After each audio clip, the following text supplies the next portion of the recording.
ఎప్పుడైతే 2 నక్షత్రాల యొక్క జంతువు ఏదైతే జంతువు ఉంటుందో ఆ జంతువు ఒకటే అయినప్పుడు వాళ్ళ మధ్య సంసార జీవితం కానీ శృంగార జీవితం కానీ లేకపోతే మనీ మ్యాటర్సు డబ్బు సంపాదన వాళ్ళు బిల్డింగ్ కొనుక్కోవడం పిల్లలు ఇవన్నీ కూడా చాలా చక్కగా ఉండే అవకాశం ఉంటుందన్నమాట.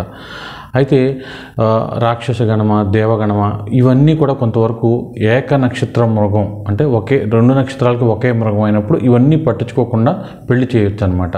మూలా నక్షత్రంలో జన్మించిన ఆడపిల్లలైనా మగపిల్లలైనా ఎవరికైనా సరే వివాహం చేద్దాం అనుకున్నప్పుడు మనకు పెద్దగా డేట్ ఆఫ్ బర్త్లు అవలేవే అనుకున్నప్పుడు నక్షత్రం తెలిస్తే ఆ నక్షత్ర ఏకమృగం ఉన్న నక్షత్రాన్ని చేస్తే చాలా వరకు చక్కగా ఉంటుందన్నమాట.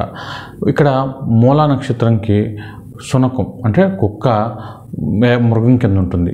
సేమ్ మూలా నక్షత్రంకి ఆరుద్ర నక్షత్రానికి కూడా కుక్కే మృగం కింద ఉంటుంది. ఆరుద్రకి మూలాకి వివాహం చేయడం మంచిది.